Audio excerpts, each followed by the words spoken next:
on other networks here in the U.S. and around the world. We have a consequential night ahead, and our focus is the issues that matter to you, the voter. Let's introduce the candidates. Minnesota's Democratic Governor Tim Walz and Ohio's Republican Senator J.D. Vance tonight meeting for the first time. I'm Margaret Brennan. In order to have a thoughtful and civil debate, these are the rules that both campaigns have agreed to. Questions will be directed at one candidate, who will have 2 minutes to respond. The other candidate will be allowed 2 minutes for rebuttal. Then each candidate will get another minute to make further points, with an additional 1 minute each at the discretion of the moderator. The primary role of the moderators is to facilitate the debate between the candidates, enforce the rules, and provide the candidates with the opportunity to fact-check claims made by each other.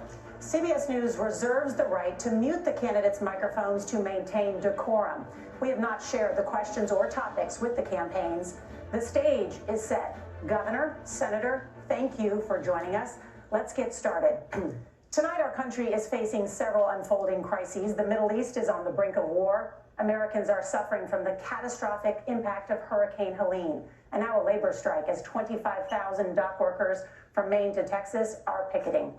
We're going to begin tonight with the Middle East. Margaret. Thank you, Nora.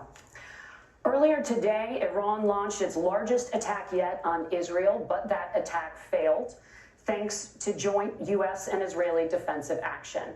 President Biden has deployed more than 40,000 U.S. military personnel and assets to that region over the past year to try to prevent a regional war. Iran is weakened, but the U.S. still considers it the largest state sponsor of terrorism in the world, and it has drastically reduced the time it would take to develop a nuclear weapon. It is down now to 1 or 2 weeks' time. Governor Walz, if you were the final voice in the Situation Room, would you support or oppose a preemptive strike by Israel on Iran? You have 2 minutes. Well, thank you, and thank you for those joining at home tonight. Let's keep in mind where this started. October 7th, Hamas terrorists massacred over 1,400 Israelis and took prisoners. Israel's ability to be able to defend itself is absolutely fundamental. Getting its hostages back, fundamental, and ending the humanitarian crisis in Gaza. But the expansion of Israel and its proxies is an absolute fundamental necessity for the United States to have the steady leadership there. You saw it experienced today, where along with our Israeli partners and our coalition, able to stop the incoming attack. But what's fundamental here is that steady leadership is going to matter. It's clear, and the world saw it on that debate stage a few weeks ago, a nearly 80-year-old Donald Trump talking about crowd sizes is not what we need in this moment. But it's not just that. It's those that were closest to Donald Trump that understand how dangerous he is when the world is this dangerous. His chief of staff, John Kelly, said that he was the most flawed human being he'd ever met. And both of his secretaries of defense and his national security advisors said he should be nowhere near the White House. Now, the person closest to them, Donald Trump, said he's unfit for the highest office. That was Senator Vance. What we've seen out of Vice President Harris is we've seen steady leadership. We've seen a calmness that is able to draw on the coalitions to bring them together. Understanding that our allies matter. When our allies see Donald Trump turn towards Vladimir Putin, turn towards North Korea, when we start to see that type of fickleness around holding the coalitions together, we will stay committed. And as the Vice President said today we will protect our forces and our allied forces, and there will be consequences. Governor, your time is up. Senator Vance, the same question. Would you support or oppose a preemptive strike by Israel on Iran? You have 2 minutes. So, Margaret, I want to answer the question. First of all, thanks, Governor. Thanks to CBS for hosting the debate. And thanks, most importantly, to the American people who are watching this evening and caring enough country to pay attention to this vice presidential debate. I want to answer the question, but I want to actually give an introduction to myself a little bit, because I recognize a lot of Americans don't know who either one of us are. I was raised in a working class family. My mother required food assistance for periods of her life. My grandmother required Social Security help to raise me, and she raised me in part because my own mother struggled with addiction for a big chunk of my early life. I went to college on the GI Bill after I enlisted in the Marine Corps and served in Iraq. And so I stand here asking to be your vice president with extraordinary gratitude for this country, for the American dream that made it possible for me to live my dreams. And most importantly, I know that a lot of you are worried about the chaos in the world and the feeling that the American dream is unattainable. I want to try to convince you tonight over the next 90 minutes that if we get better leadership in the White House, if we get Donald Trump back in the White House, the American dream is going to be attainable once again. Now, to answer this particular question, we have to remember that as much as Governor Walz just accused Donald Trump of being an agent of chaos, Donald Trump actually delivered stability in the world, and he did it by establishing effective deterrence. People were afraid of stepping out of line. Iran, which launched this attack, has received over $100 billion in unfrozen assets thanks to the Kamala Harris administration. What do they use that money for? They use it to buy weapons that they're now launching against our allies, and God forbid, potentially launching against the United States as well. Donald Trump recognized that for people to fear the United States, you needed peace through strength. They needed to recognize that if they got out of line, the United States global leadership would put stability and peace back in the world. Now, you asked about a preemptive strike, Margaret, and I want to answer the question. Look, it is up to Israel what they think they need to do to keep their country safe, and we should support our allies wherever they are when they're fighting the bad guys. I think that's the right approach to take with the Israel question. Thank you, Senator. Governor Walz, do you care to respond to any of the allegations? Well, look, Donald Trump was in office. We'll sometimes hear a revisionist history, but when Donald Trump was in office, it was Donald Trump who we had a coalition of nations that had boxed Iran's nuclear program in, the inability to advance it. Donald Trump pulled that program and put nothing else in its place. So Iran is closer to a nuclear weapon than they were before because of Donald Trump's fickle leadership. And when Iran shot down an American aircraft in international airspace, Donald Trump tweeted, because that's the standard diplomacy of Donald Trump. And when Iranian missiles did fall near U.S. troops and they received traumatic brain injuries, Donald Trump wrote it off as headaches. Look, our allies understand that Donald Trump is fickle. He will go to whoever has the most flattery or where it makes sense to him. Steady leadership like you witnessed today, like you witnessed in April. Both Iranian attacks were repelled. Our coalition is strong, and we need the steady leadership that Kamala Harris is providing. Senator Vance, the U.S. did have a diplomatic deal with Iran to temporarily pause parts of its nuclear program, and President Trump did exit that deal. He recently said, just 5 days ago, the U.S. must now make a diplomatic deal with Iran because the consequences are impossible. Did he make a mistake? You have 1 minute. Well, first of all, Margaret, diplomacy is not a dirty word, but I think that's something that Governor Walz just said is quite extraordinary. You yourself just said Iran is as close to a nuclear weapon today as they have ever been. And Governor Walz, you blame Donald Trump. Who has been the vice president for the last 3.5 years? And the answer is your running mate, not mine. Donald Trump consistently made the world more secure. Now, we talk about what, the sequence of events that led us to where we are right now, and you can't ignore October the 7th, which I appreciate Governor Walz bringing up. But when did Iran and Hamas and their proxies attack Israel? It was during the administration of Kamala Harris. So Governor Walz can criticize Donald Trump's tweets, but effective, smart diplomacy and peace through strength is how you bring stability back to a very broken world. Donald Trump has already done it once before. Ask yourself at home, when was the last time, I'm 40 years old, when was the last time that an American president didn't have a major conflict break out? The only answer is during the 4 years that Donald Trump was president. Gentlemen, we have a lot to get to. Nora? Margaret, thank you. Let's turn now to Hurricane Helene. The storm could become one of the deadliest on record. More than 160 people are dead and hundreds more are missing. Scientists say climate change makes these hurricanes larger, stronger, and more deadly because of the historic rainfall. Senator Vance, according to CBS News polling, 7 in 10 Americans and more than 60% of Republicans under the age of 45 favor the U.S. taking steps to try and reduce climate change. Senator, what responsibility would the Trump administration have to try and reduce the impact of climate change? I'll give you 2 minutes. Sure. So first of all, let's start with the hurricane because it's an unbelievable, unspeakable human tragedy. I just saw today actually a photograph of two grandparents on a roof with a 6-year-old child, and it was the last photograph ever taken of them because the roof collapsed and those innocent people lost their lives. And I'm sure Governor Walz joins me in saying our hearts go out to those innocent people, our prayers go out to them, and we want as robust and aggressive as a federal response as we can get to save as many lives as possible, and then, of course, afterwards, to help the people in those communities rebuild. I mean, these are communities that I love. Some of them I know very personally in Appalachia, all across the Southeast. They need their government to do their job, and I commit that when Donald Trump is president again, the government will put the citizens of this country first when they suffer from a disaster. And Nora, you asked about climate change. I think this is a very important issue. Look, a lot of people are justifiably worried about all these crazy weather patterns. I think it's important for us, first of all, to say, Donald Trump and I support clean air, clean water. We want the environment to be cleaner and safer. But one of the things that I've noticed some of our Democratic friends talking a lot about is a concern about carbon emissions, this idea that carbon emissions drives all of the climate change. Well, let's just say that's true, just for the sake of argument, so we're not arguing about weird science. Let's just say that's true. Well, if you believe that, what would you want to do?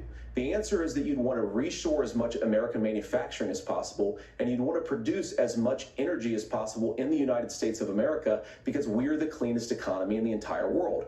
What have Kamala Harris's policies actually led to?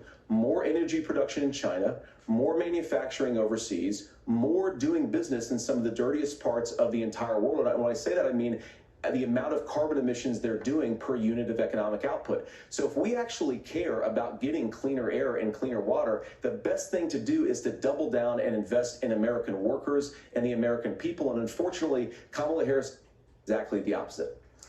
Governor Walz, you have 2 minutes to respond. Well, we got close to an agreement because all those things are happening. Look, first of all, it is a horrific tragedy with this hurricane, and my heart goes out to the folks that are down there in contact with the governors. I serve as co-chair of the Council of Governors as we work together on these emergency managements. Governors know no partisanship. They work together to all of the governors and the emergency responders are on the ground. Those happen on the front end. The federal government comes in, makes sure they're there so that we recover, but we're still in that phase where we need to make sure that they're staying there, staying focused. Now look, coming back to the climate change issue, there's no doubt this thing roared onto the scene faster and stronger than anything we've seen. Senator Vance has said that there's a climate problem in the past. Donald Trump called it a hoax and then joked that these things would make more beachfront property to be able to invest in. What we've seen out of the Harris administration now, the Biden-Harris administration, is we've seen this investment. We've seen massive investments, the biggest in global history that we've seen in the Inflation Reduction Act, has created jobs all across the country. 2,000 in Jeffersonville, Ohio, taking the EV technology that we invented and making it here. 200,000 jobs across the country. The largest solar manufacturing plant in North America sits in Minnesota. But my farmers know climate change is real. They've seen 500-year droughts, 500-year floods back to back. But what they're doing is adapting, and this has allowed them to tell me, look, I harvest corn, I harvest soybean, and I harvest wind. We are producing more natural gas and more oil at any time than we ever have. We're also producing more clean energy. So the solution for us is to continue to move forward, that climate change is real. Reducing our impact is absolutely critical, but this is not a false choice. You can do that at the same time you're creating the jobs that we're seeing all across the country. That's exactly what this administration has done. We are seeing us becoming an energy superpower for the future, not just the current. And that's what absolutely makes sense. And then we start thinking about how do we mitigate these disasters. Thank you. Senator, I want to give you an opportunity to respond there. The governor mentioned that President Trump has called climate change a hoax. Do you agree? Well, look, what the president has said is that if the Democrats, in particular Kamala Harris and her leadership, if they really believe that climate change is serious, what they would be doing is more manufacturing and more energy production in the United States of America, and that's not what they're doing. So clearly, Kamala Harris herself doesn't believe her own rhetoric on this. If she did, she would actually agree with Donald Trump's energy policies. Now, something Governor Walz said I think is important to touch upon, because when we talk about clean energy, I think that's a slogan that often the Democrats Democrats will use here. I'm talking, of course, about the Democratic leadership. And the real issue is that if you're spending hundreds of millions or even billions of dollars of American taxpayer money on solar panels that are made in China, number one, you're going to make the economy dirtier. We should be making more of those solar panels here in the United States of America. Some of them are, Tim, but a lot of them are being made overseas in China, especially the components that go into those solar panels. So if you really want to make the environment cleaner, you've got to invest in more energy production. We haven't built a nuclear facility, I think, one in the past 40 years. Natural gas, we got to invest more in it. Kamala Harris has done the opposite. That's raised energy prices and also meant that we're doing Senator, worse by the climate. your time is up. Governor, would you like to respond? Well, look, we're producing more natural gas than we ever have. There's no moratorium on that. We're producing more oil, but the folks know, and like I said again, these are not liberal folks. These are not folks that are Green New Deal folks. These are farmers that have been drought one year, massive flooding the next year. They understand that it makes sense. Look, our number one export cannot be topsoil from erosion from these massive storms. We saw it in Minnesota this summer. And thinking about how do we respond to that, we're thinking ahead on this. And what Kamala Harris has been able to do in Minnesota, we're starting to weatherproof some of these things. The infrastructure law that was passed allows us to think about mitigation in the future. How do we make sure that we're protecting by burying our power lines? How do we make sure that we're protecting lakefronts and things that we're seeing more and more of? But to call it a hoax and to take the oil company executives to Mar-a-Lago, say, give me money for my campaign and I'll let you do whatever you want. We can be smarter about that, and an all-above energy policy is exactly what she's doing, creating those jobs right here. Governor, your time is up. The overwhelming consensus among scientists is that the Earth's climate is warming at an unprecedented rate. Margaret? Thank you, Nora. We're going to turn now to immigration. The crisis at the U.S.-Mexico border consistently ranks as one of the top issues for American voters. Senator Vance, your campaign is pledging to carry out the largest mass deportation plan in American history and to use the U.S. military to do so. Could you be more specific about exactly how this will work? For example, would you deport parents who have entered the U.S. illegally and separate them from any of their children who were born on U.S. soil? You have 2 minutes. So first of all, Margaret, before we talk about deportations, we have to stop the bleeding. We have a historic immigration crisis because Kamala Harris started and said that she wanted to undo all of Donald Trump's border policies. 94 executive orders suspending deportations, decriminalizing illegal aliens, massively increasing the asylum fraud that exists in our system. That has opened the floodgates. And what it's meant is that a lot of fentanyl is coming into our country. I had a mother who struggled with opioid addiction and has gotten clean. I don't want people who are struggling with addiction to be deprived of their second chance because Kamala Harris let in fentanyl into our communities at record levels. So you've got to stop the bleeding. You've got to re-implement Donald Trump's border policies, build the wall, re-implement deportations. And that gets me to your point, Margaret, about what do we actually do? So we've got 25 million illegal aliens who are here in the country. What do we do with them? I think the first thing that we do is we start with the criminal migrants. About 1 million of those people have committed some form of crime in addition to crossing the border illegally. I think you start with deportations on those folks. And then I think you make it harder for illegal aliens to undercut the wages of American workers. A lot of people will go home if they can't work for less than minimum wage in our own country. And by the way, that'll be really good for our workers who just want to earn a fair wage for doing a good day's work. And the final point, Margaret, is you ask about family separation. Right now in this country, Margaret, we have 320,000 children that the Department of Homeland Security has effectively lost. Some of them have been sex trafficked. Some of them hopefully are at homes with their families. Some of them have been used as drug trafficking mules. The real family separation policy in this country is unfortunately Kamala Harris's wide open southern border. And I'd ask my fellow Americans to remember when she came into office, she was going to do this. Real leadership would be saying, you know what, I screwed up. We're going to go back to Donald Trump's border policies. I wish that she would do that. It would be good for all of us. Governor, do you care to respond to any of those specific allegations, including that the vice president is, quote, letting in fentanyl and using kids as drug mules, among other things regarding children? The drug mule is not true, but I will say about this, about the fentanyl, because this is a crisis of this, the opioid crisis. And the good news on this is the last 12 months saw the largest decrease in opioid deaths in our nation's history. 30% decrease in Ohio, but there's still more work to do. But let's go back to this on immigration. Kamala Harris was the Attorney General of the largest state, a border state in California. She's the only person in this race who prosecuted transnational gangs for human trafficking and drug interventions. But look, we all want to solve this. Most of us want to solve this, and that is the United States Congress. That's the Border Patrol agents. That's the Chamber of Commerce. That's most Americans out here. That's why we had the fairest and the toughest bill on immigration that this nation's seen. It was crafted by a conservative senator from Oklahoma, James Lankford. I know him, he's super conservative, but he's a man of principle, wants to get it done.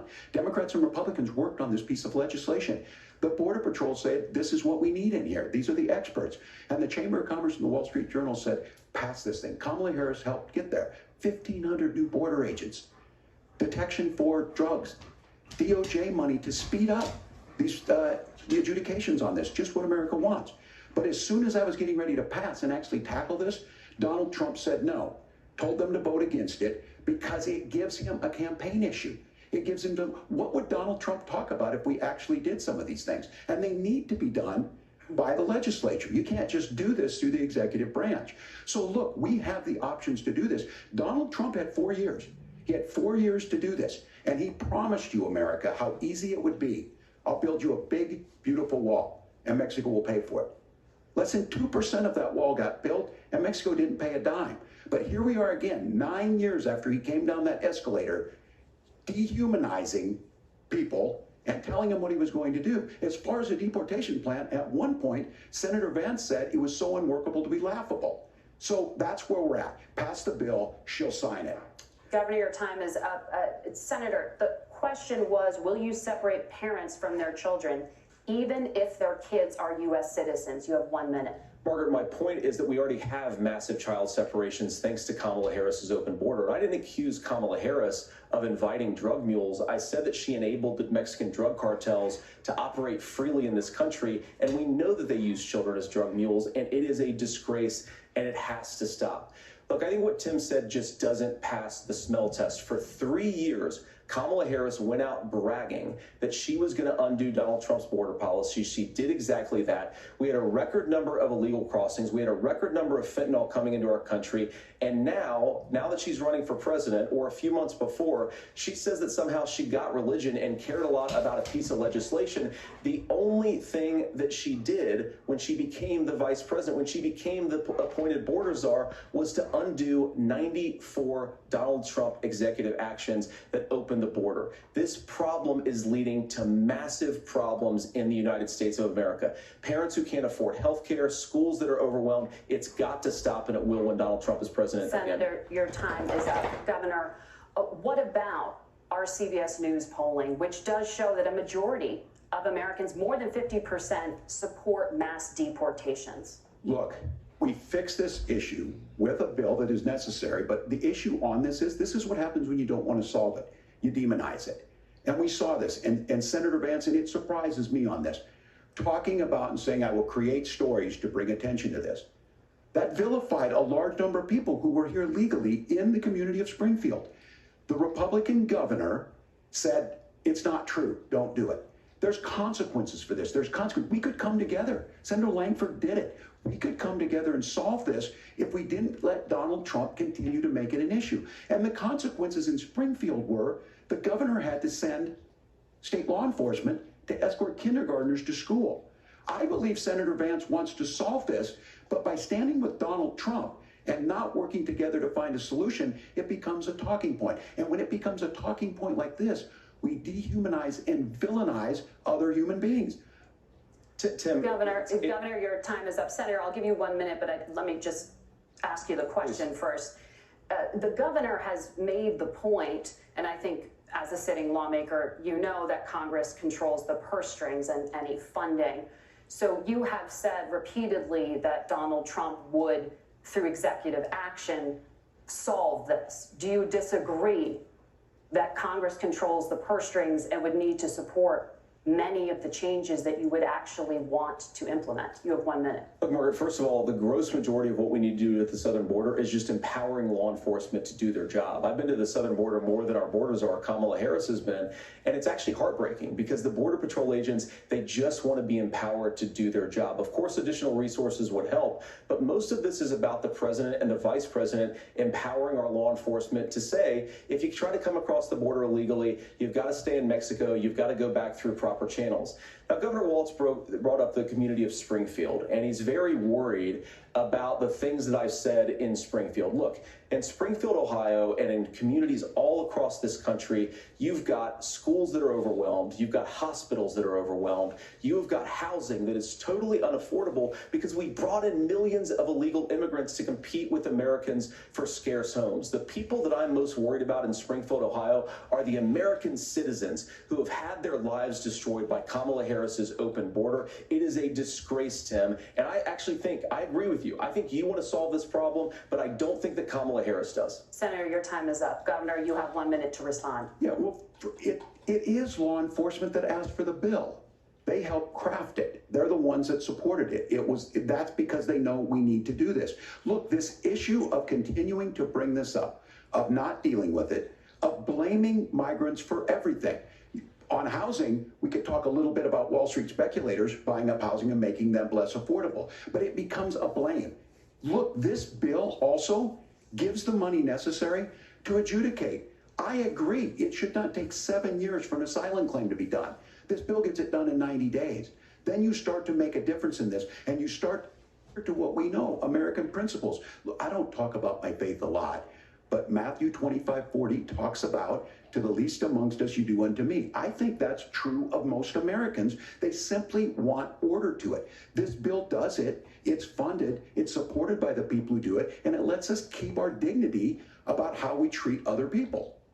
Thank you, Governor. And just to clarify for our viewers, Springfield, Ohio does have a large number of Haitian migrants who have legal status, temporary protected status. Well, but thank you, Senator. We have so much to get to. Margaret, I think it's important because we're going to turn now to the economy. Thank Margaret, you. The rules were that you guys were going to fact check, and since you're fact checking me, I think it's important to say what's actually going on. So there's an application called the CBP One app, where you can go on as an illegal migrant, apply for asylum or apply for parole, and be granted legal status at the wave of a Kamala Harris open border wand. That is not a person coming in, applying for a green card and waiting for 10 years. That is the facilitation of illegal immigration, Margaret, by our own leadership. Thank you, Senator, for describing the legal process. We have so much to get to, Senator. Those laws have been on the books since 1990. Thank you, gentlemen. The CBP app has not been on the books since 1990. It's something that Kamala Harris created, Margaret. Gentlemen, the audience can't hear you because your mics are cut. We have so much we want to get to. Thank you for explaining the legal process. Nora. Thank you, Margaret. The economy is a top concern for voters. Each of your campaigns has released an economic plan, so let's talk about the specifics. Governor Walz, Vice President Harris unveiled a plan that includes billions in tax credits for manufacturing, housing, and a renewed child tax credit. The Wharton School says your proposals will increase the nation's deficit by $1.2 trillion. How would you pay for that without ballooning the deficit? Governor, I'll give you 2 minutes. Yeah, thank you. And Kamala Harris and I do believe in the middle class because that's where we come from. We both grew up in that. We understand. So those of you out there listening tonight, you're hearing a lot of stuff back and forth, and it's good. It's healthy. That's what this is supposed to happen. You should be listening. How's this going to impact me? The full forward plan that Kamala Harris put out there is talking about this housing issue. The one thing is there's 3 million new houses proposed under this plan with down payment assistance on the front end to get you in a house. A house is much more than just an asset to be traded somewhere. It's foundational to where you're at. And then making sure that the things you buy every day, whether they be prescription drugs or other things, that there's fairness in that. Look, the $35 insulin is a good thing, but it costs $5 to make insulin. They were charging $800 before this law went into effect. As far as the housing goes, I've seen it in Minnesota. 12% more houses in Minneapolis, prices went down on rent 4%. It's working. And then making sure tax cuts go to the middle class. $6,000 child tax credit, we have one in Minnesota, reduces childhood poverty by a third. We save money in the long run, and we do the right thing for families. And then getting businesses off the ground. The law as it stands right now is $5,000 tax credit for small business, increasing that to $50,000. Now, this is a philosophical difference between us. Donald Trump made a promise, and I'll give you this, he kept it. He took folks to Mar-a-Lago, said, you're rich as hell, I'm gonna give you a tax cut. He gave the tax cuts that predominantly went to the top class. What happened there was an $8 trillion increase in the national debt, the largest ever. Now he's proposing a 20% consumption or sales tax on everything we bring in. Everyone agrees, including businesses, it would be destabilizing it would increase inflation and potentially lead to a recession. Look, this is simple for you. Where are we going? Kamala Harris has said to do the things she wants to do, we'll just ask the wealthiest to pay their fair share. When you do that, our system works best, more people are participating in it, and folks have the things that they need. Senator, I want to give you a moment to respond on that. But similarly, the Wharton School has done an analysis of the Trump plan and says it would increase the nation's deficit by $5.8 trillion. My question is the same for you. How do you pay for all that without ballooning the deficit? I'll give you 2 minutes. Well, first of all, you're going to hear a lot from Tim Walz this evening, and you just heard it in the answer. A lot of what Kamala Harris proposes to do, and some of it, I'll be honest with you, it even sounds pretty good. Here's what you won't hear, is that Kamala Harris has already done it. Because she's been the vice president for 3.5 years. She had the opportunity to enact all of these great policies, and what she's actually done instead is drive the cost of food higher by 25%, drive the cost of housing higher by about 60%, open the American southern border and make middle-class life unaffordable for a large number of Americans. If Kamala Harris has such great plans for how to address middle-class problems, then she ought to do them now. Not when asking for a promotion, but in the job the American people gave her 3.5 years ago. And the fact that she isn't tells you a lot about how much you can trust her actual plans. Now, Donald Trump's economic plan is not just a plan, but it's also a record. A lot of those same economists attack Donald Trump's plans, and they have PhDs, but they don't have common sense and they don't have wisdom. Because Donald Trump's economic policies delivered the highest take-home pay in a generation in this country, 1.5% inflation, and to boot, peace and security all over the world. So when people say that Donald Trump's economic plan doesn't make sense, I say look at the record. He delivered rising take-home pay for American workers. Now, Tim admirably admits that they want to undo the Trump tax cuts. But if you look at what was so different about Donald Trump's tax cuts, even from previous Republican tax cut plans, is that a lot of those resources went to giving more take-home pay to middle-class and working-class Americans. It was passed in 2017, and you saw an American economic boom unlike we've seen in a generation in this country. That is a record that I'm proud to run on, and we're going to get back to that common sense wisdom so that you can afford to live the American dream again. I know a lot of you are struggling. I know a lot of you are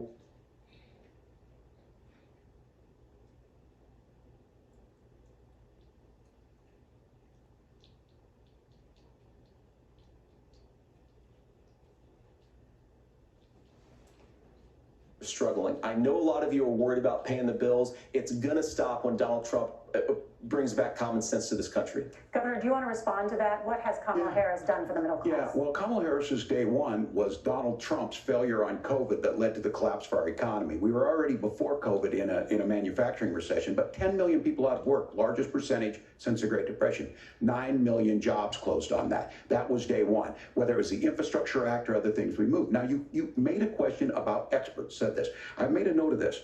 Economists can't be trusted. Science can't be trusted. National security folks can't be trusted.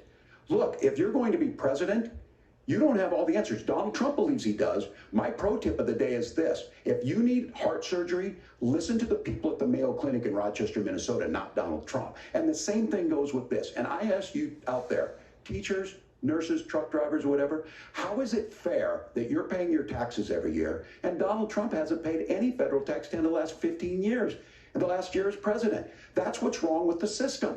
There's a way around it, and he's bragged about that. We're just asking for fairness in it, and that's all you want.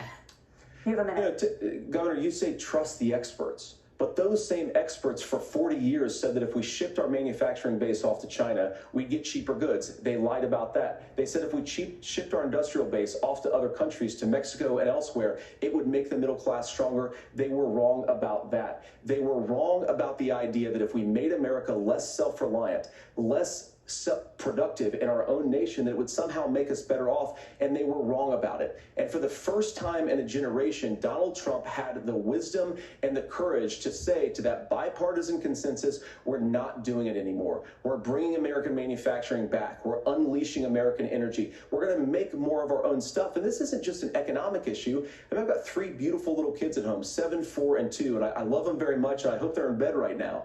But look, so many of the drugs, the pharmaceuticals that we put in the bodies of our children are manufactured by nations that hate us. This has to stop, and we're not going to stop it by listening to experts. We're going to stop it by listening to common sense wisdom, which is what Donald Trump governed on. Senator, your time is up. Governor Walz, can you address that? I mean, voters say they trust Donald Trump on the economy more. Why? Well, if you're listening tonight and you want billionaires to get tax cuts, you heard what the numbers were.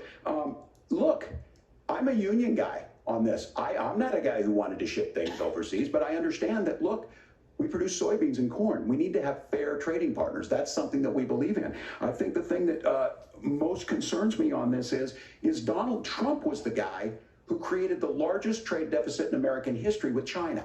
So the rhetoric is good. Much of what the senator said right there, I'm in agreement with him on this. I watched it happen too. I watched it to my communities, and we talked about that. But we had people undercutting the right to collectively bargain. We had right to work states made it more difficult. We had companies that were willing to ship it over, and we saw people profit. Folks that are venture capital in some cases, putting money into companies that were overseas. We're in agreement that we bring those home. The issue is Donald Trump is talking about it. Kamala Harris has a record, 250,000 more manufacturing jobs just out of the IRA. May I respond to that? Yes.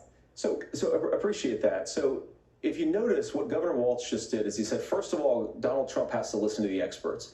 And then when he acknowledged that the experts screwed up, he said, well, Donald Trump didn't do nearly as good of a job as the statistics show that he did. So what Tim Walz is doing, and I honestly, Tim, I think you got a tough job here, because you've got to play whack-a-mole. You've got to pretend that Donald Trump didn't deliver rising take-home pay, which of course he did. You've got to pretend that Donald Trump didn't deliver lower inflation, which of course he did. And then you simultaneously got to defend Kamala Harris's atrocious economic record, which has made gas, groceries, and housing unaffordable for American citizens. I was raised by a woman who would sometimes go into medical debt so that she could put food on the table in our household. I know what it's like to not be able to afford the things that you need to afford. We can do so much better. To all of you watching, we can get back to an America that's affordable again. We just got to get back to common sense economic principles. I hope we have a conversation on healthcare then. Senator, Governor. Please. Thank you. Margaret? We have a lot to get to ahead, gentlemen, on many topics. But right now, I want to talk about personal qualifications. The vice president is often the last voice the president hears before making consequential decisions. We want to ask you about your leadership qualities. Governor Walz, you said you were in Hong Kong during the deadly Tiananmen Square protests in the spring of 1989. But Minnesota Public Radio and other media outlets are reporting that you actually didn't travel to Asia until August of that year. Can you explain that discrepancy? Yeah, well, and to the folks out there who didn't get at the top of this, look, I grew up in small rural Nebraska, town of 400, town that you rode your bike with your buddies till the streetlights come on, and I'm proud of that service. I joined the National Guard at 17, worked on family farms, and then I used the GI Bill to become a teacher, passionate about it, a young teacher. My first year out, I got the opportunity in the summer of '89 to travel to China. 35 years ago, be able to do that. I came back home and then started a program to take young people there. We would take basketball teams, we would take baseball teams, we would take dancers, and we would go back and forth to China. The issue for that was to try and learn. Now look, my community knows who I am. They saw where I was at. Look, I will be the first to tell you, I have poured my heart into my community. I've tried to do the best I can, but I've not been perfect. And I'm a knucklehead at times, but it's always been about that. Those same people elected me to Congress for 12 years.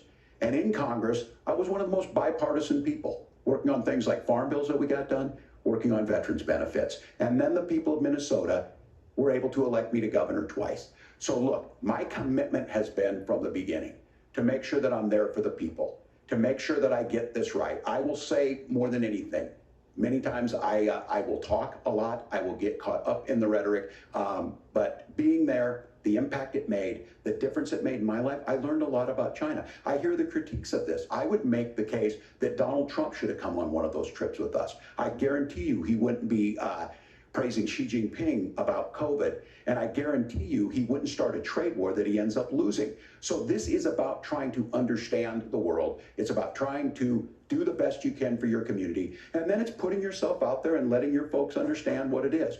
My commitment, whether it be through teaching, which I was good at, or whether it was being a good soldier or was being a good member of Congress, those are the things that I think are the values that people care about.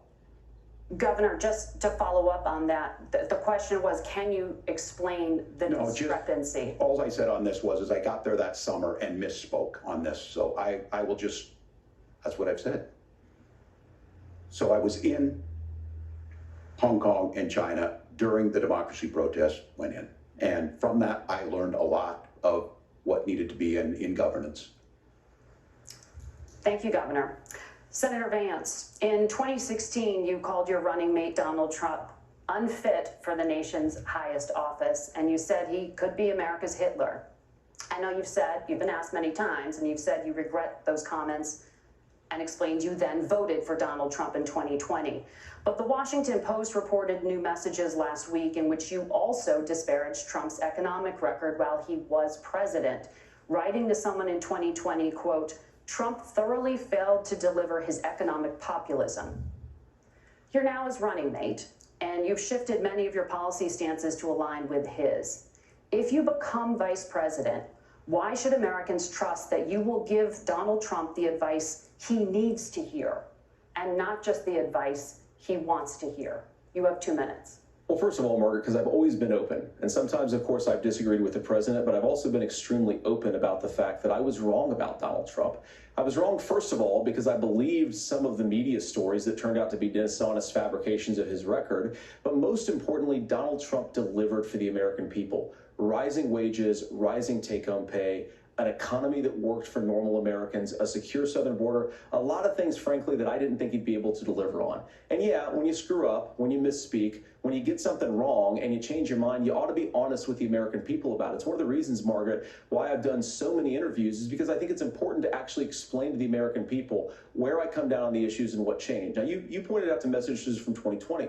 Margaret, I've been extremely consistent that I think there were a lot of things that we could have done better in the Trump administration the first round if Congress was doing its job. I strongly believe, and I've been a United States Senator, that Congress is not just a high-class debating society. It's not just a forum for senators and congressmen to whine about problems. It's a forum to govern. So there were a lot of things on the border, on tariffs, for example, where I think that we could have done so much more if the Republican Congress and the Democrats in Congress had been a little bit better about how they govern the country. They were so obsessed with impeaching Donald Trump, they couldn't actually govern. And I want to talk about this tariff issue in particular, Margaret, because Tim just accused this of being a national sales tax. Look, the one thing, and you're probably surprised to hear me praising Joe Biden, but the one thing that Joe Biden did is he continued some of the Trump tariffs that protected American manufacturing jobs. And it's the one issue, the most pro-worker part of the Biden administration, it's the one issue where Kamala Harris has run away from Joe Biden's record. Think about this. If you're trying to employ slave laborers in China at $3 a day, you're going to do that and undercut the wages of American workers unless our country stands up for itself and says, you're not accessing our markets unless you're paying middle-class Americans a fair wage. Senator, your time is up. Nora? Thank you. Now to the issue of reproductive rights. Governor Walz, after Roe versus Wade was overturned, you signed a bill into law that made Minnesota one of the least restrictive states in the nation when it comes to abortion. Former President Trump said in the last debate that you believe abortion, quote, in the 9th month is absolutely fine. Yes or no? Is that what you support? I'll give you 2 minutes. That's not what the bill says, but look, this issue is what's on everyone's mind. Donald Trump put this all into motion. He brags about how great it was that he put the judges in and overturned Roe versus Wade, 52 years of personal autonomy. And then he tells us, oh, we send it to the states. It's a beautiful thing. Amanda Zaworski would disagree with you on it's a beautiful thing. A young bride in Texas waiting for their child at 18 weeks. She has a complication, a tear in the membrane. She needs to go in. The medical care at that point needs to be decided by the doctor. And that would have been an abortion. But in Texas, that would have put them in legal jeopardy. She went home, got sepsis, nearly dies, and now she may have difficulty having children. Or in Kentucky, Hadley Duvall, a 12-year-old child raped and impregnated by her stepfather. Those are horrific. Now, when God asked about that, Senator Vance said, 2 wrongs don't make a right. There is no right in this. So in Minnesota, what we did was restore Roe versus Wade. We made sure that we put women in charge of their health care. But look, this is not where, if you don't know Amanda or a Hadley, you soon will. Their Project 2025 is going to have a registry of pregnancies. It's going to make it more difficult, if not impossible, to get contraception and limit access, if not eliminate access to infertility treatments. For so many of you out there listening, me included, infertility treatments are why I have a child. That's nobody else's business, but those things are being proposed.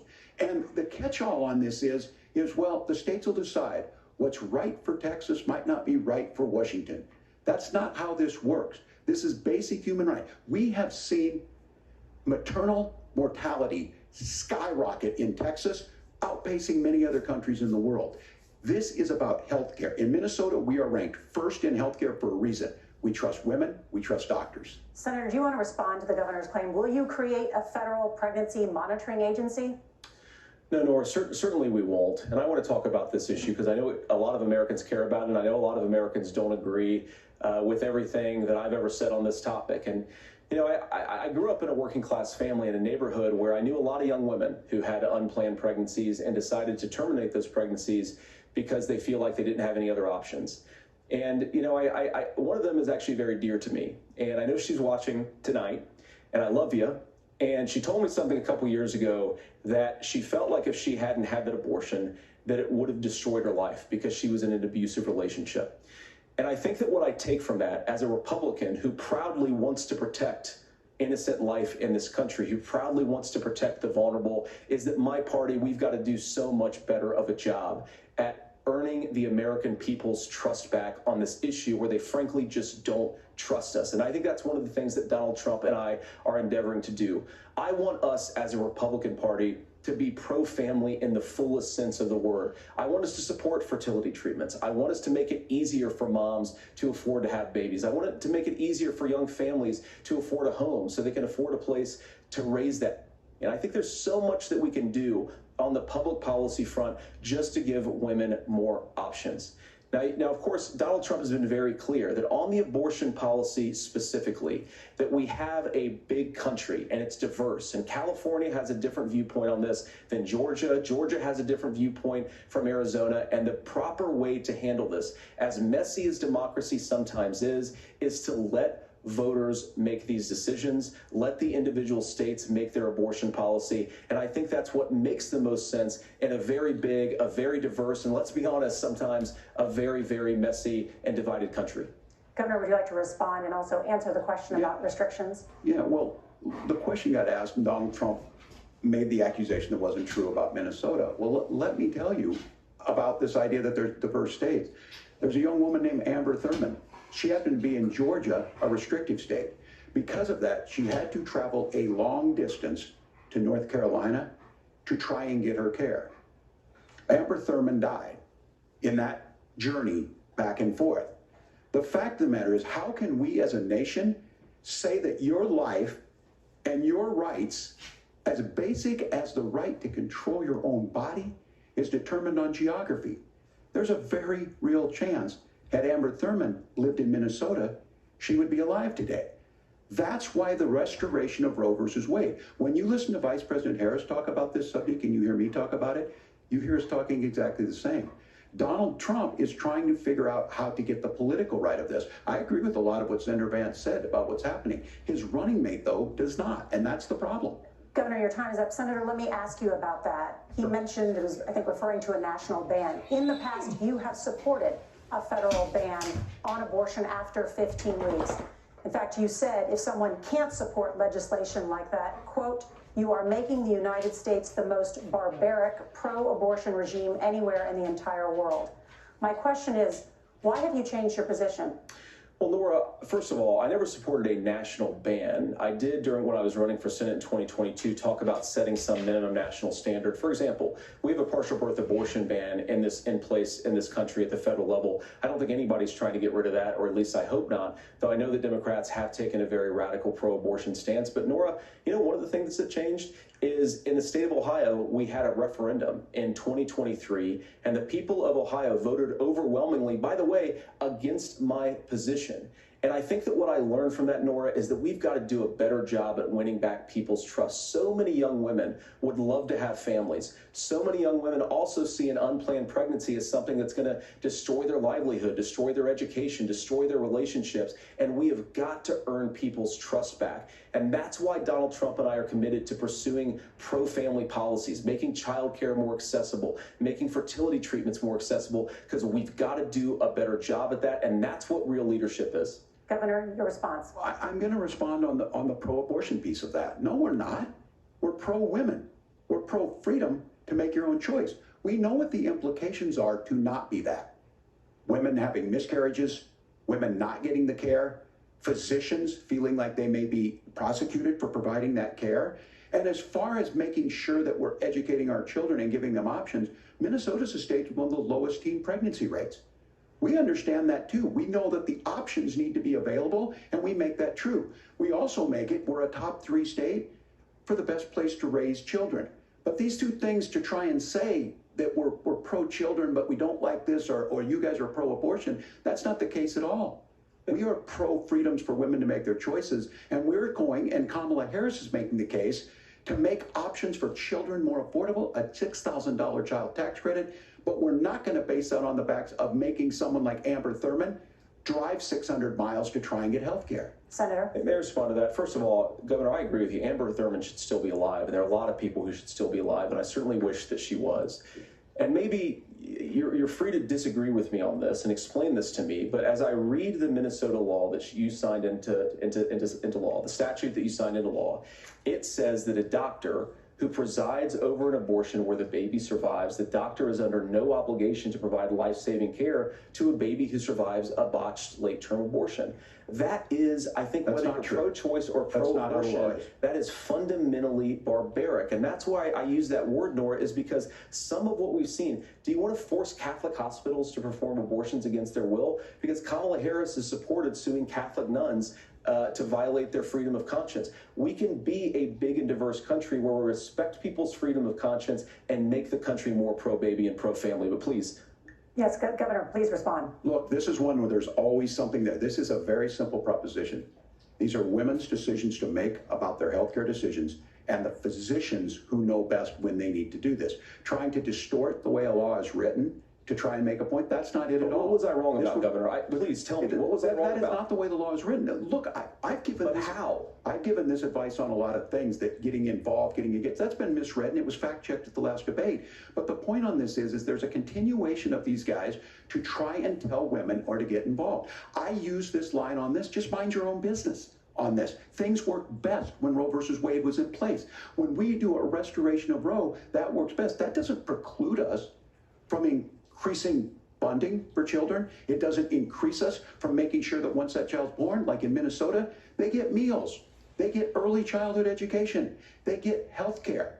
So the hiding behind we're going to do all these other things when you're not proposing them in your budget, Kamala Harris is proposing them. She's proposing all those things to make life easier for families. I asked a specific question, Governor. You gave me a slogan as a response. It's not the case. It's not true. That's not what the law says. So they fact-checked it with President Trump. Gentlemen, there's a lot to discuss. We have to move on, and we're going to be right back with much more of the CBS News vice presidential debate in just a moment. CBS News vice presidential debate. We want to turn now to America's gun violence epidemic. The leading cause of death for children and teens in America is by firearms. Senator Vance, you oppose most gun legislation that Democrats claim would curb gun violence. You oppose red flag gun laws and legislation to ban certain semi-automatic rifles, including AR-15s. So let me ask you, Earlier this year, for the first time, the parents of a school shooter were convicted of involuntary manslaughter and sentenced to 10 years in prison. Do you think holding parents responsible could curb mass shootings? I'll give you 2 minutes. Yeah, well, Laura, on that particular case, I don't know the full details, but I certainly trust local law enforcement and local authorities to make those decisions. I think in some cases the answer is going to be yes, and in some cases the answer is going to be no. And the details really matter here, of course. For example, if a kid steals a gun, that's going to be different than if a parent hands over a gun knowing that their kid is potentially dangerous. But look, I want to just sort of speak as a father of 3 beautiful little kids, and our oldest is now in 2nd grade. And like a lot of parents, we send our kids to school with such hope and such joy and such pride at their little faces on the first day of school. And we know, unfortunately, that a lot of kids are going to experience this terrible epidemic of gun violence. And of course, our hearts go out to the families that are affected by this terrible stuff. And we do have to do better. And I think that Governor Walz and I actually probably agree that we need to do better on this. The question is just how do we actually do it? Now, here's something that really bothers me and worries me about this epidemic of violence. The gross majority, close to 90% in some of the statistics I've seen, of the gun violence in this country is committed with illegally obtained firearms. And while we're on that topic, we know that thanks to Kamala Harris's open border, we've seen a massive influx in the number of illegal guns run by the Mexican drug cartel. So that number, the amount of illegal guns in our country is higher today than it was 3.5 years ago. But what do we do about the schools? What do we do to protect our kids? And I think the answer is, and I say this not loving the answer, because I don't want my kids to go to school in a school that feels unsafe or where there are visible signs of security. But I unfortunately think that we have to increase security in our schools. We have to make the doors lock better. We have to make the doors stronger. We've got to make the windows stronger. And of course, we've got to increase school resource officers, because the idea that we can magically wave a wand and take guns out of the hands of bad guys, it just doesn't fit with recent experience. So we've got to make our schools safer. And I think we've got to have some common sense bipartisan solutions for how to do that. Governor, you have 2 minutes. Well, I think all the parents watching tonight, this is your biggest nightmare. Look, I got a 17-year-old, and he witnessed a shooting at a community center playing volleyball. Those things don't leave you. As a member of Congress, I sat in my office surrounded by dozens of the Sandy Hook parents, and they were looking at my 7-year-old picture on the wall. Their 7-year-old were dead, and they were asking us to do something. And look, I'm a hunter. I own firearms. The vice president is. We understand that the Second Amendment is there, but our first responsibility is to our kids to figure this out. In Minnesota, we've enacted enhanced red flag laws, enhanced background checks, and we can start to get data. But here's the problem. If we really want to solve this, we've got folks that won't allow research to be even done on gun violence. And this idea that we should just live with it, and here's what I do think, that this is a good start to the conversation. I 100% believe that Senator Vance hates it when these kids, it's abhorrent and it breaks your heart. I agree with that. But that's not far enough when we know there are things that work. I've spent time in Finland and seen some Finnish schools. They don't have this happen, even though they have a high gun ownership rate in the country. There are reasonable things that we can do to make a difference. It's not infringing on your Second Amendment. And the idea to have some of these weapons out there, it just doesn't make any sense. Kamala Harris, as an attorney general, worked on this issue. She knows that it's there. No one's trying to scaremonger and say we're taking your guns, but I ask all of you out there, do you want your schools hardened to look like a fort? Is that what we have to go when we know there's countries around the world that their children aren't practicing these types of drills? They're being kids. We owe it to them to get a fix. These are things that shouldn't be that difficult. You can still keep your firearms, and we can make a difference. We have to. If you're listening tonight, this breaks your heart. Senator. Tim, first of all, I didn't know that your 17-year-old witnessed a shooting. I'm sorry about that, and I hope that you're doing okay. Christ have mercy. It is awful. And I appreciate what Tim said actually about Finland, because I do think it illustrates some of the frankly weird differences between our own country's gun violence problem and Finland. Is okay, first of all, we have way higher rates of mental health abuse or mental health substance abuse. We have way higher rates of depression, way higher rates of anxiety. We unfortunately have a mental health crisis in this country that I really do think that we need to get to the root causes of, because I don't think it's the whole reason why we have such a bad gun violence problem, but I do think it's a big piece of it. Another driver of the gun violence epidemic, especially that affecting our kids, it doesn't earn as many headlines, but is the terrible gun violence problem in a lot of our big cities. And this is why we have to empower law enforcement to arrest the bad guys, put them away, and take gun offenders off the streets. I think there's a whole host of things that we can do here, but I do think in our schools we've got to talk about more security. Senator, thank you. Governor, you previously opposed an assault weapons ban, but only later in your political career did you change your position. Why? Yeah, I sat in that office with those San Diego parents. I've become friends with school shooters. I've seen it. Look, the NRA, I was an NRA guy for a long time. They used to teach gun safety. I'm of an age where my shotgun was in my car so I could pheasant hunt after football practice. That's not where we live today. And several things I want to mention on this is, talking about cities and where it's at, the number one where the most firearm deaths happen in Minnesota are rural suicides. And we have an epidemic of children getting guns and shooting themselves. And so we have, and we should look at all of the issues. Making sure folks have health care and all that, but I want to be very careful. This idea of stigmatizing mental health, just because you have a mental health issue doesn't mean you're violent. And I think what we end up doing is we start looking for a scapegoat. Sometimes it just is the guns. It's just the guns, and there are things that you can do about it. But I do think that this is one, and I think this is a healthy conversation. I think there's a capacity to find solutions on this that work, protect Second Amendment for children. That's our priority. Gentlemen, thank you. Margaret? Thank you, Nora. Let's turn now to the top contributor to inflation, the high cost of housing and rent. There's a shortage of more than 4 million homes in the United States, and that contributes to the high housing prices. Governor Walz, the Harris campaign promises a $25,000 down payment assistance for first-time home buyers and a $10,000 tax credit. They also promise to build 3 million new homes. Where are you building these homes, and won't handing out that kind of money just drive up prices higher? No, it's not handing out. First, let me say this issue of housing, and I think those of you listening on this, the problem we've had is that we've got a lot of folks that see housing as another commodity. It can be bought up, it can be shifted, it can be moved around. Those are not folks living in those houses. Those of you listening tonight, that house is a big deal. I bought and owned one house in my life. My mom still lives in the house where I was. And when I think of a house, I'm thinking of Christmas services after midnight mass where you go with your family. We need to make it more affordable. And one of the things, as I said, this program that the Vice President is pushing forward and bringing a new way of approaching this is something we're doing in Minnesota from that lead. We in the state invested in making sure our housing was the biggest investment that we'd ever made in housing. It starts to make it easier. We cut some of the red tape. Local folks, look, we can't do it at the federal level, but local folks make it easier to build those homes. And then that down payment assistance. I can tell all of you out there, certainly for me, using the GI Bill was one thing, but a veteran's home loan, the big thing about a veteran's home loan is you don't have to pay the down payment. Those are things that make it there. Now, look, you're going to pay it back, and you're going to pay your mortgage. Those are things that we know in the long run, the appreciated value, the generational wealth that's created from it. And I will give Minneapolis an example. Minneapolis is the one city where we've seen the lowest inflation rates.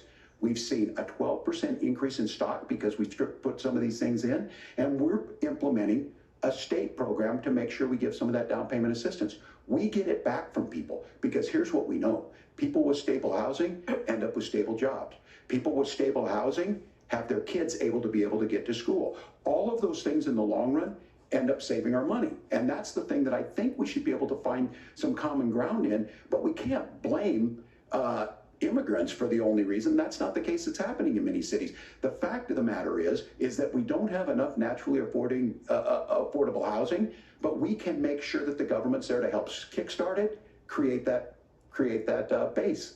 Governor, your time is up. Senator Vance, as far as your campaign's position, the promise is to seize federal lands to build homes, remove regulation, provide tax breaks, and cut back on immigration, which you say pushes up prices. Where are you going to build all the new homes you're promising, and what part of any of this plan will provide immediate relief? You have 2 minutes. Well, first of all, Tim just said something that I agree with. We don't want to blame immigrants for higher housing prices, but we do want to blame Kamala Harris for letting in millions of illegal aliens into this country, which does drive up costs, Tim. 25 million illegal aliens competing with Americans for scarce homes is one of the most significant drivers of home prices in the country. It's why we have massive increases in home prices that have happened right alongside massive increases in illegal alien populations under Kamala Harris's leadership. Now, Tim just mentioned a bunch of ideas.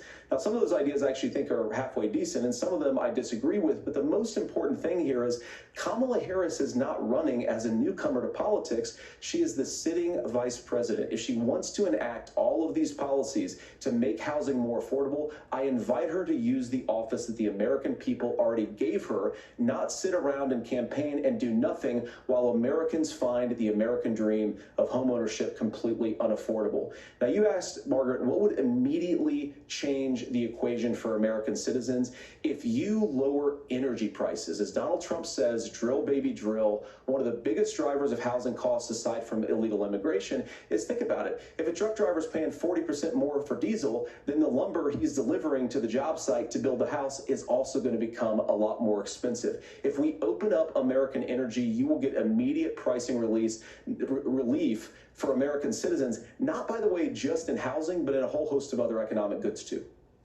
Senator Vance, you still have 23 seconds there. Do you want to answer? Can I have it? Where, Governor, we will get to you in a moment, but Senator, where are you going to seize the federal lands? Can you clarify? Well, what Donald Trump has said is we have a lot of federal lands that aren't being used for anything. They're not being used for a national park. They're not being used, and they could be places where we build a lot of housing. And I do think that we should be opening up building in this country. We have a lot of land that could be used. We have a lot of Americans that need homes. We should be kicking out illegal immigrants who are competing for those homes, and we should be building more homes for the American citizens who deserve to be here. Senator, your time is up. Governor, I do want to let you respond to the allegation that the vice president is letting in Well, of course, that's not true. And again, you have the facts. I guess we agreed not to fact check. I'll check it. Look, crossings are down compared to when Donald Trump left office. But it's, again, blaming and not trying to find the solution. I was going to ask, though, on this question, are we going to drill and build houses in the same federal land? And I think when people hear federal lands, these are really important pieces of land. Now, Minnesota doesn't have a lot of federal lands. I know in the western part of the countries we do. There's not a lot of federal lands in and around Minneapolis, for example. So the issue is I don't understand the federal lands issue unless we see this, and I worry about this as someone who cares deeply about our national parks and our federal lands. Look, Minnesota, we protect these things. We've got about 20% of the world's fresh water. These lands protect. They're there for a reason. They belong to all of us. But again, this is when you view housing and you view these things as commodities. Like, there's a chance to make money here. Let's take this federal land and let's sell it to people for that. I think there's better ways to do this. We've seen it in Minnesota. We're able to refurbish some of these houses. We're able to make some investments. That gets people in. And I'm still on the fact on this. Economists, Senator Vance, you said you don't like the economists. Which economists are saying that it is immigrants that's adding to the cost? Governor, your time is up. But Senator, on that point, I'd like for you to clarify. There are many contributing factors to high housing costs. What evidence do you have that migrants are part of this problem? Well, there's a Federal Reserve study that we're happy to share after the debate. We'll put it up on social media, actually, that really drills down on the connection between increased levels of migration, especially illegal immigration, and higher housing prices. Now, of course, Margaret, that's not the entire driver of higher housing prices. So the regulatory regime of Kamala Harris. Look, we are a country of builders. We're a country of doers. We're a country of explorers. But we increasingly have a federal administration that makes it harder to develop our resources, makes it harder to build things, and wants to throw people in jail for not doing everything exactly as Kamala Harris says they have to do. And what that means is that you have a lot of people who would love to build homes who aren't able to build homes. I actually agree with Tim Walz. We should get out of this idea of housing as a commodity. But the thing that has most turned housing into a commodity is giving it away to millions upon millions of people who have no legal right to be here. What are the federal regulations? I deal with this as a governor. You can very quickly reply. I'm sorry.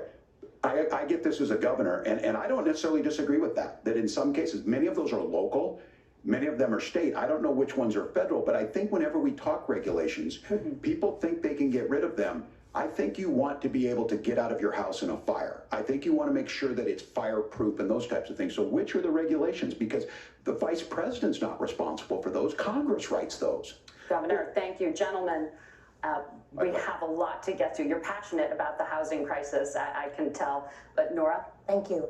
One of the top problems facing Americans is the high cost of health care. Senator Vance, at the last presidential debate, former President Trump was asked about replacing the Affordable Care Act. In response, he said, "I have concepts of a plan." Since then, Senator, you've talked about changing how chronically ill Americans get health insurance. Can you explain how that would work? And can you guarantee that Americans with pre-existing conditions won't pay more? I'll give you 2 minutes. Well, of course, we're going to cover Americans with pre-existing conditions. In fact, a lot of my family members have gotten health care. I believe, members of my family actually got private health insurance, at least for the first time, switched off of Medicaid onto private insurance for the first time under Donald Trump's leadership. And I think that, a lot of people have criticized this concepts of a plan remark. It's very simple common sense. I think as Tim Walz knows from 12 years in Congress, you're not going to propose a 900-page bill standing on a debate stage. It would bore everybody to tears, and it wouldn't actually mean anything because part of this is the give and take of bipartisan negotiation. Now, when Donald Trump was actually president, and again, he has a record to be proud of, prescription drugs fell in 2018 for the first time in a very long time. Under Kamala Harris's leadership, prescription drugs are up about 7%. Under Donald Trump's entire 4 years, they were up about 1.5%. He introduced pricing transparency. You think about healthcare, you go into a hospital, you try to buy something, and nobody knows what it actually costs. That price transparency will actually give American consumers a little bit more choice and will also drive down costs. And we talked about, the reinsurance regulations is what I was talking about. Look, Donald Trump has said that if we allow states to experiment a little bit on how to cover both the chronically ill but the non-chronically ill, it's not just a plan. He actually implemented some of these regulations when he was president of the United States. And I think you can make a really good argument that it salvaged Obamacare, which was doing disastrously until Donald Trump came along. And I think it's an important point about President Trump. Of course, you don't have to agree with everything that President Trump has ever said or ever done. But when Obamacare was crushing under the weight of its own regulatory burden and healthcare costs, Donald Trump could have destroyed the program. Instead, he worked in a bipartisan way to ensure that Americans had access to affordable care. It's not perfect, of course, and there's so much more that we can do, but I think that Donald Trump has earned the right to put in place some better healthcare policies. He's earned it because he did it successfully the first time. Governor? All right, here's where being an old guy gives you some history. I was there at the creation of the ACA. And the reason it was so important is I come from a major healthcare state, home of the Mayo Clinic, home to Medical Alley, 3M, Medtronic, all of those. We understand healthcare. It's why we're ranked first on affordability and accessibility and quality of healthcare. And so what I know is under Kamala Harris, more people are covered than they have before. And those of you listening, this is critical to you. Now, Donald Trump all of a sudden wants to go back and remember this. He ran on the first thing he was going to do on day one was to repeal Obamacare. On day one, he tried to sign an executive order to repeal the ACA. He signed on to a lawsuit to repeal the ACA, but lost at the Supreme Court. And he would have repealed the ACA had it not been for the courage of John McCain to save that bill. Now, fast forward, what that means to you is you lose your pre-existing conditions. If you're sitting at home and you got asthma, too bad. If you're a woman, probably not. Broke your foot during football, might kick you out. Your kids get kicked out when they're 26. Kamala Harris negotiated drug prices for the first time with Medicare. We have 10 drugs that will come online, the most common ones that'll be there. But look, this issue, and when Donald Trump said, I've got a concept of a plan, it cracked me up as a fourth grade teacher because my kids would have never given me that. But what Senator Vance just explained might be worse than a concept, because what he explained is pre-Obamacare. And I'll make this as simple as possible because I have done this for a long time. What they're saying is, if you're healthy, why should you be paying more? So what they're going to do is let insurance companies pick who they insure, because guess what happens? You pay your premium, it's not much. They're figuring they're not going to have to pay out to you. But those of you a little older, gray, got cancer, you're going to get kicked out of it. That's why the system didn't work. Kamala Harris will protect and enhance the ACA. Governor, thank you. Senator, you have not yet explained how you would protect people with pre-existing conditions or laid out that plan. Well, look, we currently have laws and regulations in place right now that protect people with pre-existing conditions. We want to keep those regulations in place, but we also want to make the health insurance marketplace function a little bit better. Now, what Governor Walz just said is actually not true. A lot of what happened and the reason that Obamacare was crushing under its own weight is that a lot of young and healthy people were leaving the exchanges. Donald Trump actually helped address that problem, and he did so in a way that preserved people's access to coverage who had pre-existing conditions. But again, something that these guys do is they make a lot of claims about if Donald Trump becomes president, all of these terrible consequences are going to ensue. But in reality, Donald Trump was president, inflation was low, take-home pay was higher, and he saved the very program from a Democratic administration that was collapsing and would have collapsed absent his leadership. He did his job, which is govern in a bipartisan way and get results, not just complain about problems, but actually solve them. Governor, did enrollment under the Affordable Care Act go up under the Trump administration? It's higher now that we've seen it go up. Look, people are using it. The system works. And the question about this of young people, whatever, that's the individual mandate piece of this. And Republicans fought tooth and nail saying, well, Americans should be free to do this. Well, then what happens? So you think the individual mandate's a good idea? You should. I think the idea of making sure the risk pool is broad enough to cover everyone, that's the only way insurance works. When it doesn't, it collapses. You are asking pre-ACA where we get people out. Look, people know that they need to be on health care. People expect it to be there. And when we are able to make it, and we are making it this way, when we incentivize people to be in the market, when we help people who might not be able to afford it get there, and we make sure then when you get sick and old, it's there for you. Because I heard people say, well, I don't want to buy into Medicare or whatever. Good luck buying health care once you get past 70. So look, the ACA works. We can continue to do better. Kamala Harris did that. The way she made everything better was negotiating those 10 drugs on Medicare for the first time in American history. Thank you. Margaret? Can I address that? I apologize. We're out of time. We have a number of subjects to discuss. Margaret? Let's talk about families in America. There is a child care crisis in this country, and the United States is one of the very few developed countries in the world without a national paid leave program for new parents. Governor Walz, you've said that if Democrats win both the White House and Congress, this is a day one priority for you. How long should employers be required to pay workers while they are home taking care of their newborns? You have 2 minutes. Yeah, well, that's negotiable, and that's what Congress worked. But here's what the deal is. Americans sitting out there right now, you may work for a big company. We're home in Minnesota to some of the largest Fortune 500 companies.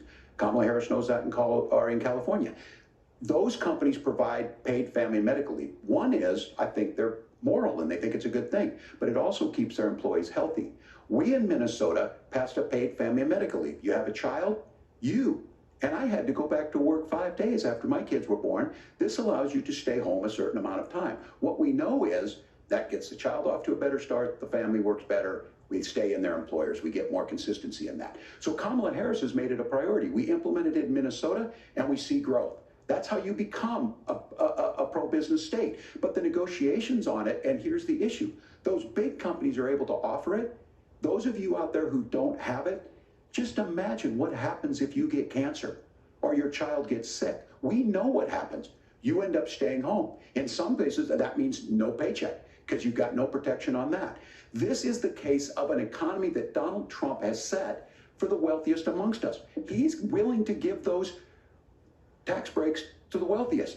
He's willing to say, bust those unions up, do whatever. What we're saying is the economy works best when it works for all of us. And so a paid family medical leave program, and I will tell you, go to the families or go to the businesses and ask them. As far as childcare on this, you have to take it at both the supply and the demand side.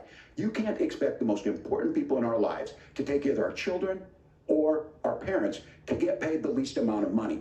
And we have to make it easier for folks to be able to get into that business and then to make sure that folks are able to pay for that. We were able to do it in Minnesota, and I'm still telling you this. We were listed as the best state. We're still in crisis on this.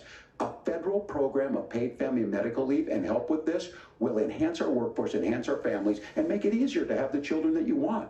Governor, your time is up. Senator, do you support a national paid leave program? And if so, for how long should employers be mandated to pay their employees while they are home taking care of their newborn? You have 2 minutes. Yeah, well, first of all, Margaret, a number of my Republican colleagues and some Democrats, too, have worked on this issue. And I think there is a bipartisan solution here because a lot of us care about this issue.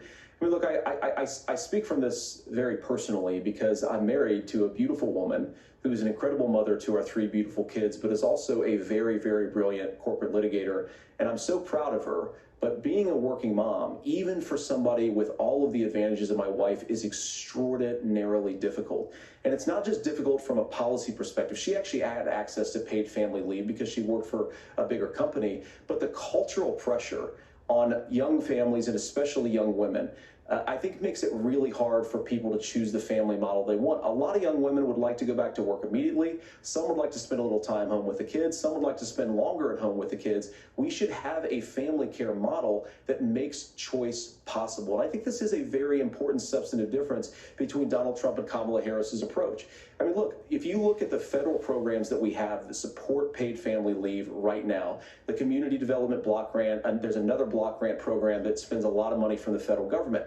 These programs only go to one kind of child care model. Let's say you'd like your church maybe to help you out with child care. Maybe you live in a rural area or an urban area and you'd like to get together with families in your neighborhood to provide child care in the way that makes the most sense. You don't get access to any of these federal monies. We want to promote choice in how we deliver family care and how we promote child care because, look, it is unacceptable.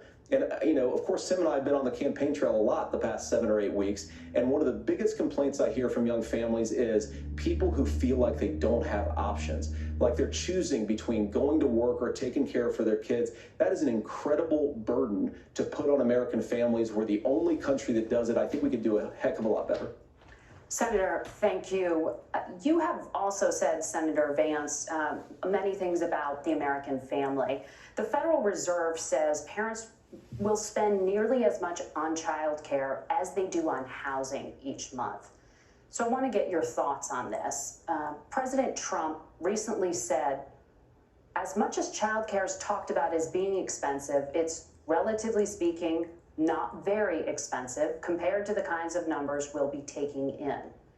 Is President Trump committed to the $5,000 per child tax credit that you have described? You have 1 minute. Well, what President Trump said, Margaret, I just want to defend my running mate here a little bit, is that we're going to be taking in a lot of money by penalizing companies for shipping jobs overseas and penalizing countries who employ slave laborers and then ship their products back into our country and undercut the wages of American workers. It's the heart of the Donald Trump economic plan. Cut taxes for American workers and American families. Cut taxes for businesses that are hiring and building companies in the United States of America, but penalize companies and countries that are shipping jobs overseas. That's the heart of the economic proposal. And I think what President Trump is saying is that when we bring in this additional revenue, higher economic growth, we're going to be able to provide paid family leave, child care options that are viable and workable for a lot of American families. That will solve the child care shortage? Well, because as Tim said, a lot of the child care shortages, we just don't have enough resources going into the multiple people who could be providing family care options. And we're going to have to, unfortunately, look, we're going to have to spend more money. We're going to have to induce more people to want to provide child care options for American families, because the reason it's so expensive right now is because you've got way too few people providing this very essential service. Thank you, Senator. Governor Walz, your ticket also has some child care tax credit proposals. Do you think Congress will agree to the $6,000 credit for newborns and $3,000 credit for children over the age of 6, as your campaign has promised? Is that realistic? Well, if these members of Congress are listening to anybody, I can tell you, and this is the biggest issue. Everybody listening tonight knows. I mean, I'm sure they were shocked to hear it's not that expensive. And let's be clear, whether it's $5,000 or $6,000, that pays you about 3 or 4 months. Let's be clear of where we're at on this. It's because we got out of an imbalance on this. We thought we were going to get by not paying people. I don't think Senator Vance and I are that far apart. I'm not opposed to what he's talking about on options. We've done scholarship types of things. I think we need to be open to making the case. But the issue here is, the question you asked is, You're not going to pay for it with these tariffs. That's just adding another $4,000 on the family and taking less. So not only do they not get the money to pay for that, they're $4,000 in the hole. That's Wharton School. That's his alma mater. And so I think the issue here is, if those members of Congress, I can't believe they're not. When I go to businesses, sure, they'll talk about taxes sometime, but they will lead with childcare and they will lead with housing, because we know the problem is, especially in a state like Minnesota, we need more workers because our economy is growing, but we need the workforce. Governor, thank you. We need to move on. Nora? Let's talk about the state of democracy, the top issue for Americans after the economy and inflation. After the 2020 election, President Trump's campaign and others filed 62 lawsuits contesting the results. Judges, including those appointed by President Trump and other Republican presidents, looked at the evidence and said there was no widespread fraud. The governors of every state in the nation, Republicans and Democrats, certified the 2020 election results and sent a legal slate of electors to Congress for January 6th. Senator Vance, you have said you would not have certified the last presidential election and would have asked the states to submit alternative electors. That has been called unconstitutional and illegal. Would you again seek to challenge this year's election results, even if every governor certifies the results? I'll give you 2 minutes. Well, Nora, first of all, I think that we're focused on the future. We need to figure out how to solve the inflation crisis caused by Kamala Harris's policies, make housing affordable, make groceries affordable, and that's what we're focused on. But I want to answer your question because you did ask it.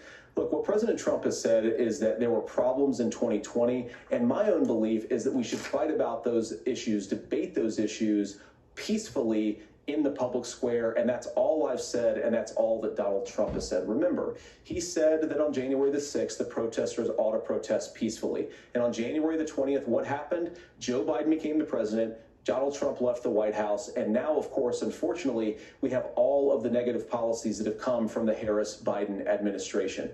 I believe that we actually do have a threat to democracy in this country, but unfortunately, it's not the threat to democracy that Kamala Harris and Tim Walz want to talk about. It is the threat of censorship. It's Americans casting aside lifelong friendships because of disagreements over politics. It's big technology companies silencing their fellow citizens. And it's Kamala Harris saying that rather than debate and persuade her fellow Americans, she'd like to censor people who engage in misinformation. I think that is a much bigger threat to democracy than anything that we've seen in this country in the last 4 years, in the last 40 years. Now, I'm really proud, especially given that I was raised by two lifelong blue-collar Democrats, to have the endorsement of Bobby Kennedy Jr. and Tulsi Gabbard, lifelong leaders in the Democratic coalition. And of course, they don't agree with me and Donald Trump on every issue. We don't have to agree on every issue, but we're united behind a basic American First Amendment principle that we ought to debate our differences. We ought to argue about them. We ought to try to persuade our fellow Americans. Kamala Harris is engaged in censorship at an industrial scale. She did it during COVID. She's done it over a number of other issues. And that, to me, is a much bigger threat to democracy than what Donald Trump said when he said that protesters should peacefully protest on January the 6th. Governor? Well, I've enjoyed tonight's debate, and I think there was a lot of commonality here, and I'm sympathetic to misspeaking on things, and I think I might have with the senator. But me too, man. There's one though that this one is troubling to me, and I say that because I think we need to tell the story. Donald Trump refused to acknowledge this, and the fact is that I don't think we can be the frog in the pot and let the boiling water go up. He was very clear. I mean, he lost this election, and he said he did. 140 police officers were beaten at the Capitol that day. Some with the American flag, several later died. And it wasn't just in there. In Minnesota, a group gathered on the state capitol grounds in St. Paul and said, we're marching to the governor's residence and there may be casualties. The only person there was my son and his dog, who was rushed out crying by state police. That issue, and Mike Pence standing there as they were chanting, hang Mike Pence. Mike Pence made the right decision. So, Senator, it was adjudicated over and over and over. I worked with kids long enough to know, and I said as a football coach, sometimes you really want to win, but the democracy is bigger than winning an election. You shake hands, and then you try and do everything you can to help the other side win. That's what was at stake here. Now, the thing I'm most concerned about is the idea that imprisoning your political opponents, already laying the groundwork for people not accepting this. And a president's words matter. A president's words matter.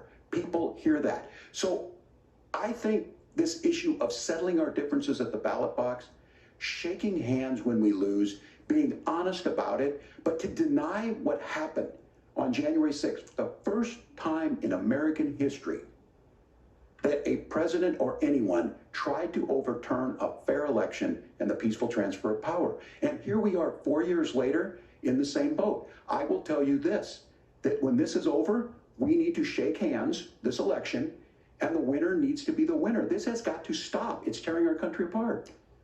Margaret? Senator Vance, did you want to respond to that? Well, look, Tim, first of all, it's really rich for Democratic leaders to say that Donald Trump is a unique threat to democracy when he peacefully gave over power on January the 20th, as we have done for 250 years in this country. We are going to shake hands after this debate and after this election. And of course, I hope that we win, and I think we're going to win. But if Tim Walz is the next vice president, he'll have my prayers, he'll have my best wishes, and he'll have my help whenever he wants it. But we have to remember that for years in this country, Democrats protested the results of elections. Hillary Clinton in 2016 said that Donald Trump had the election stolen by Vladimir Putin because the Russians bought like $500,000 worth of Facebook ads. This has been going on for a long time.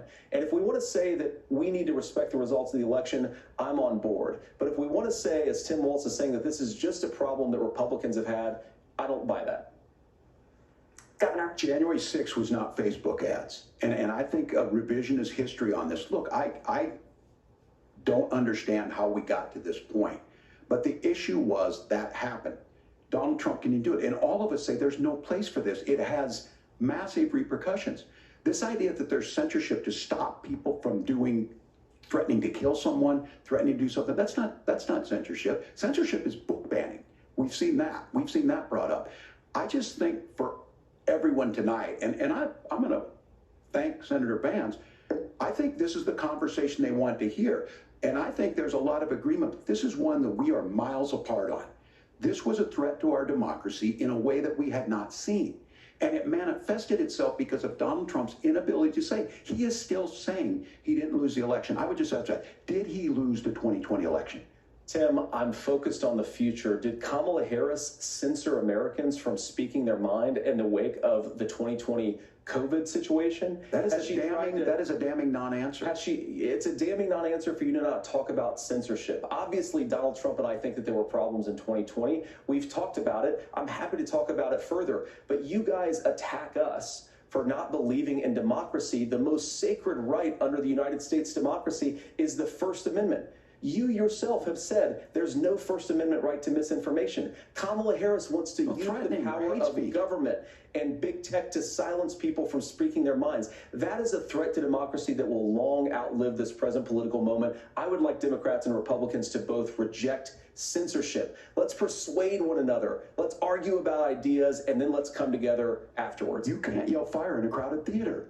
That's the test. That's the Supreme Court test. Tim, fire in a crowded theater. You guys wanted to kick people off of Facebook for saying that toddlers shouldn't wear masks. Senator, the governor does have the floor. Fire in a crowded theater. That is criticizing the policies of the government, which is the right of every American. Senator, the governor does have the floor for 1 minute to respond to you. Yeah.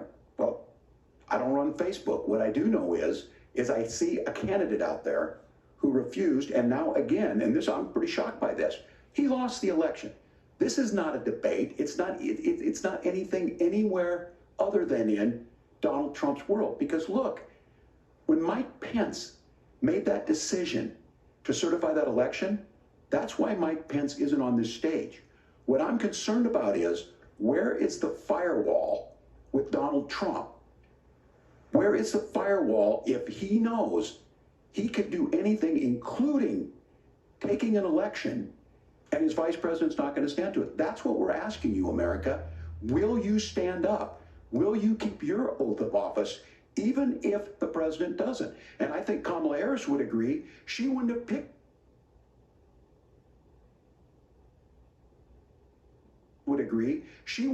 me if she didn't think I would do that. Because of course that's what we would do. So America, I think you've got a really clear choice on this election of who's going to honor that democracy and who's going to honor Donald Trump. Governor, your time is up. Thank you, gentlemen.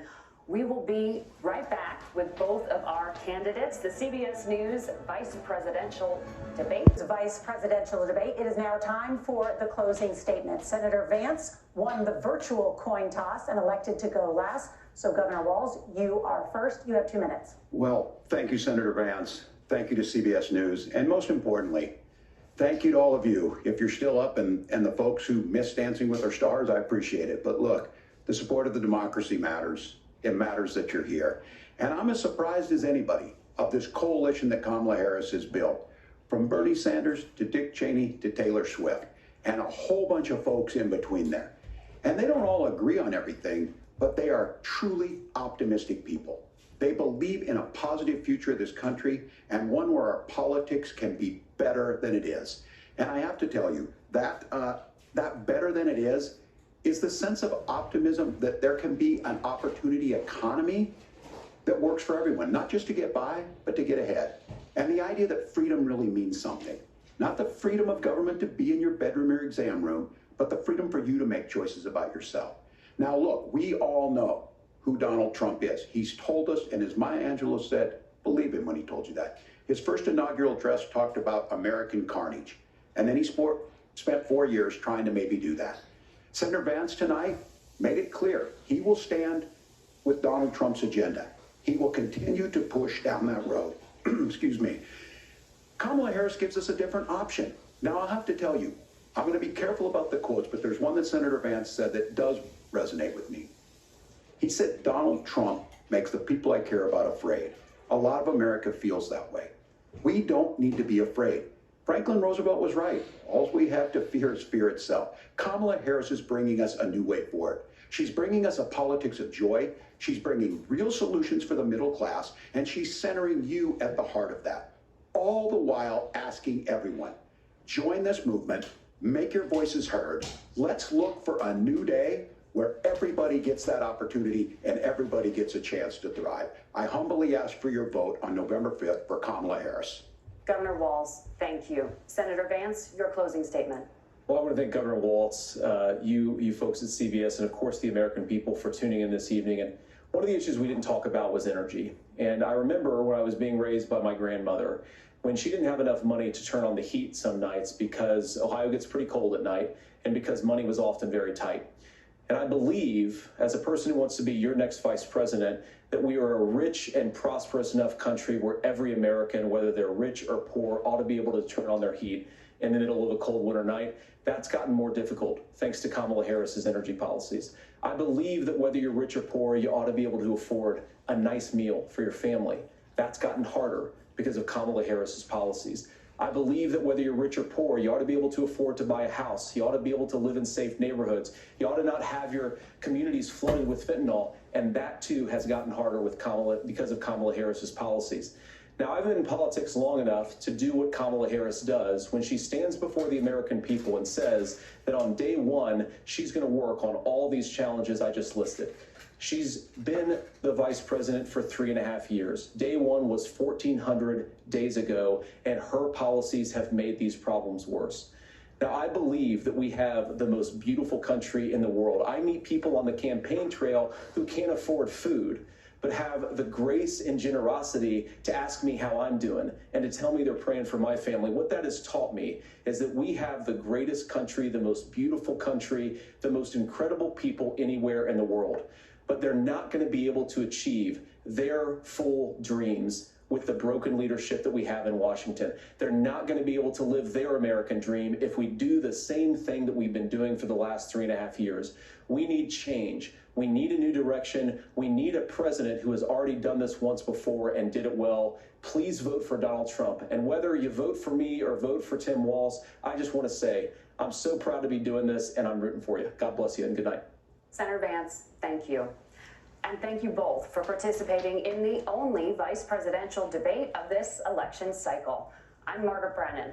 And I'm Nora O'Donnell. And a reminder, there are just 35 days until Election Day.